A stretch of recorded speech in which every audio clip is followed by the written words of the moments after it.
All right, Shalom. First off, I want to start out by saying, Call Allah Yahweh by Hashem Yahushai by Hashem Rakah Kadash. That's all praises who the world calls God and Jesus Christ. The true and proper names in the Hebrew is Yahweh and Yahushai. I want to say double honors to the elders and apostles of great millstone and peace and mercy to the hopeful elect, which consists of you so-called Negroes, Hispanics, and Native Americans in the confusion of faith. Because Israel transcends skin tone, man. We have been spread throughout the four corners of the world. We've intermingled with other nations. You know, we come in all the flavors under heaven, man. You know? But it's going to be a little sit down. You know, I'm going to label this wisdom, bring it to a kingdom. You know? Because if you have this wisdom, man, you got to understand the scriptures say the Lord loves none but him which dwelleth with wisdom. It says the fear of the Lord is the beginning of the wisdom.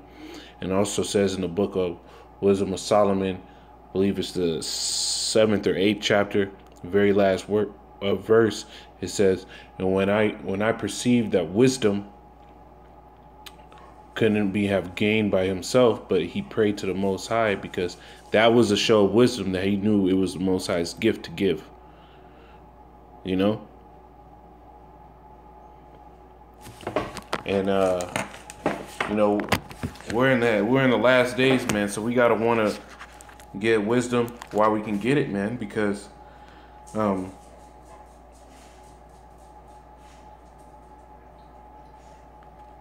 we gotta want to get this wisdom while we can, man, because in the days to come, man, that's all you're gonna have to stand for. Stand on is this wisdom. This wisdom is gonna direct your steps, man. This knowledge and wisdom from the Heavenly Father is what's gonna direct your steps. You know, in the book of, I believe it's Proverbs, I think it's the 1st chapter, it says, when evil men entice you, saying, come and let us go spoil somebody, you know, basically. It says, throw not your hat in the midst with them, meaning don't go with them to do those things. And in the days coming, you know, that's going to be a temptation.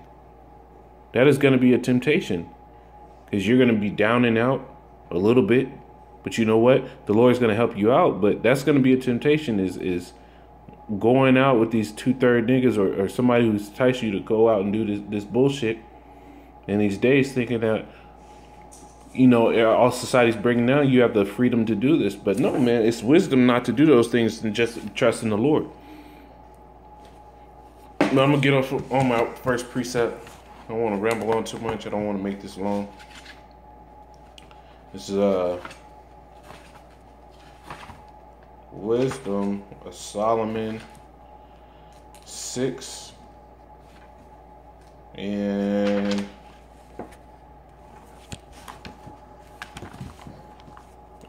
I'll start at 17. It says, for the very true beginning of her is the desire of discipline, and the care of discipline is love.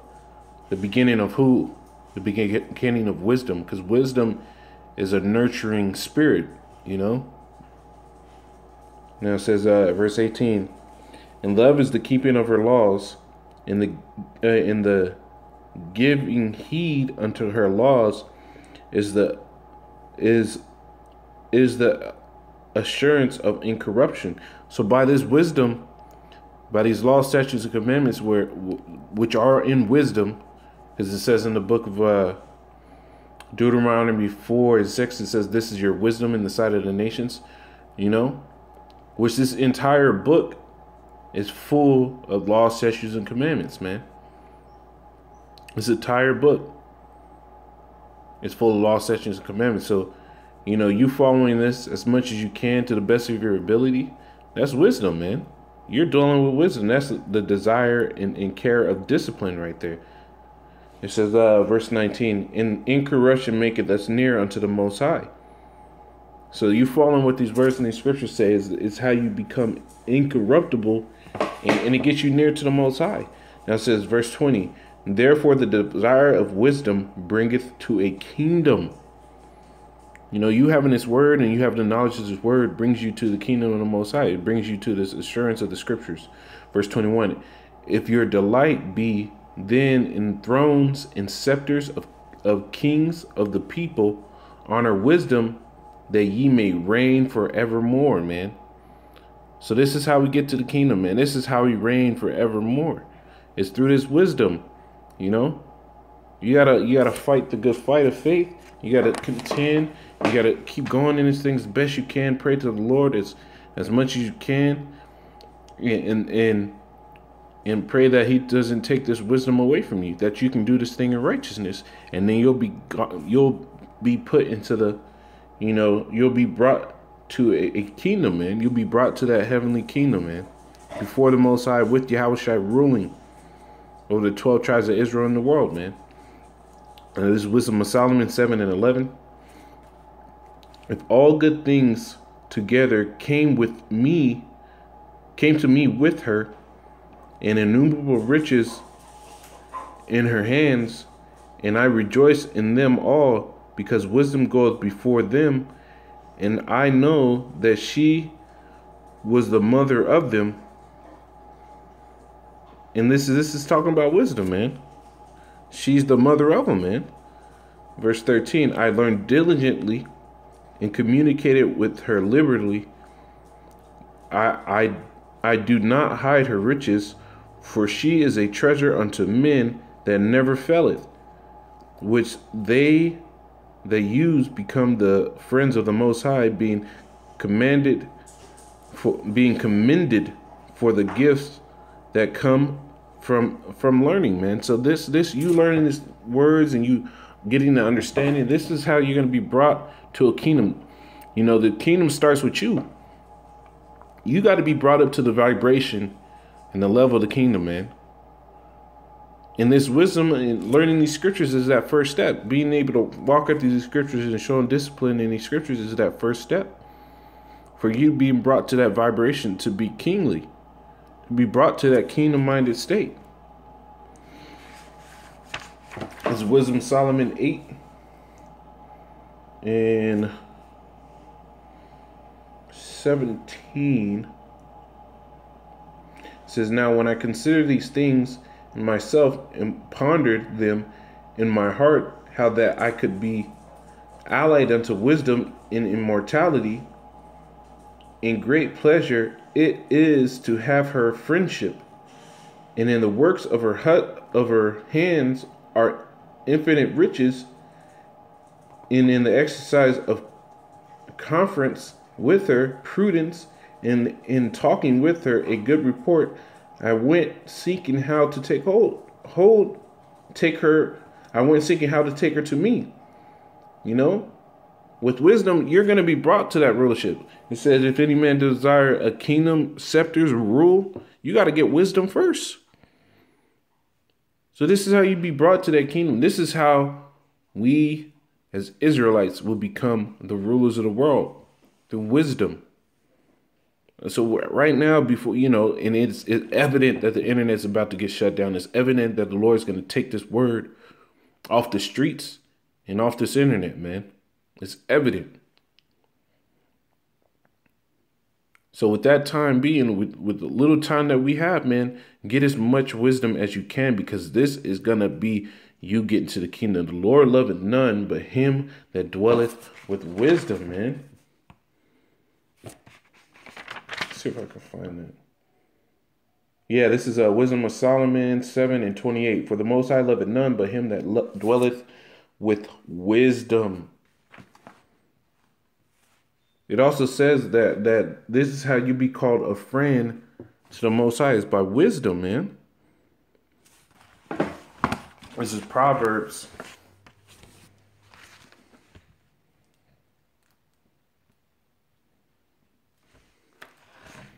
Proverbs 3 and 35.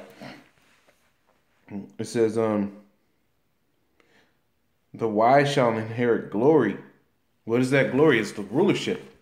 Having these other nations in subjection, you having status, you having glory with Yahweh Bashim Yahushai, you having power, you know. So it says the wise shall inherit glory, but shame shall be to the promotion of fools. So shame's gonna be what fools get, man. Now this is Matthew's 25, showing you that wisdom brings you to the kingdom, man. But being foolish is gonna take you right out of it, man. This is Matthew's chapter 25. And I'll start at 1. Then shall the kingdom of heaven be likened unto 10 virgins, which took their lamps and went forth to meet the bridegroom. 5 of them were wise, and 5 were foolish.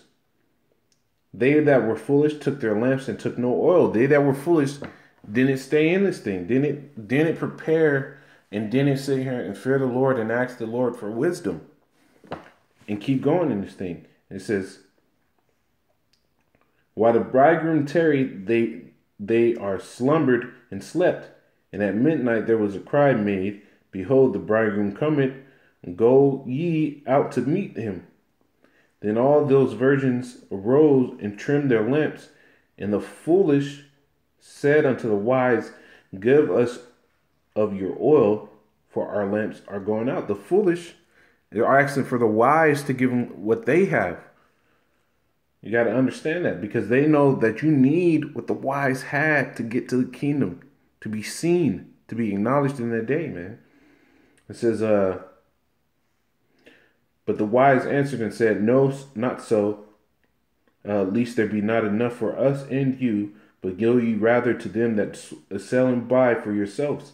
And while they went to buy, the bridegroom came, and they that were ready went in with him to the marriage, and the door was shut. Afterward came also the other virgins, saying, Lord, Lord, open to us. But he answered and said, Verily I say unto you, I know you not. Watch therefore, for ye know for ye know neither the day nor the hour when the Son of Man cometh. For the kingdom of heaven is like unto that's it on that, man.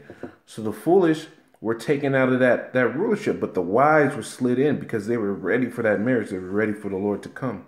This is the wisdom, man. It says the wise man feareth in all things, man. And in the day of sin, he won't go off, And then this is going to be my last precept. This is James 1:5. If any man lack wisdom, let him ask of the Most High, that giveth to all men liberally, in abundance, man. And upbraid it not, and it shall be given him. But let him ask in faith, not wavering. For he that wavereth is like a wave of the sea, driven with the wind and tossed. So, man, if you ever want some wisdom, all you got to do is pray to the Lord, and he'll give you wisdom. He'll give you that wisdom, man. And that's going to be your portion of getting to the kingdom, man. But with that being said, I want to say double honor to the elders and apostles of Great Millstone. Peace and mercy to a hopeful elect. Call halal, Yahweh Shemel Shai, Kwam Yasharala.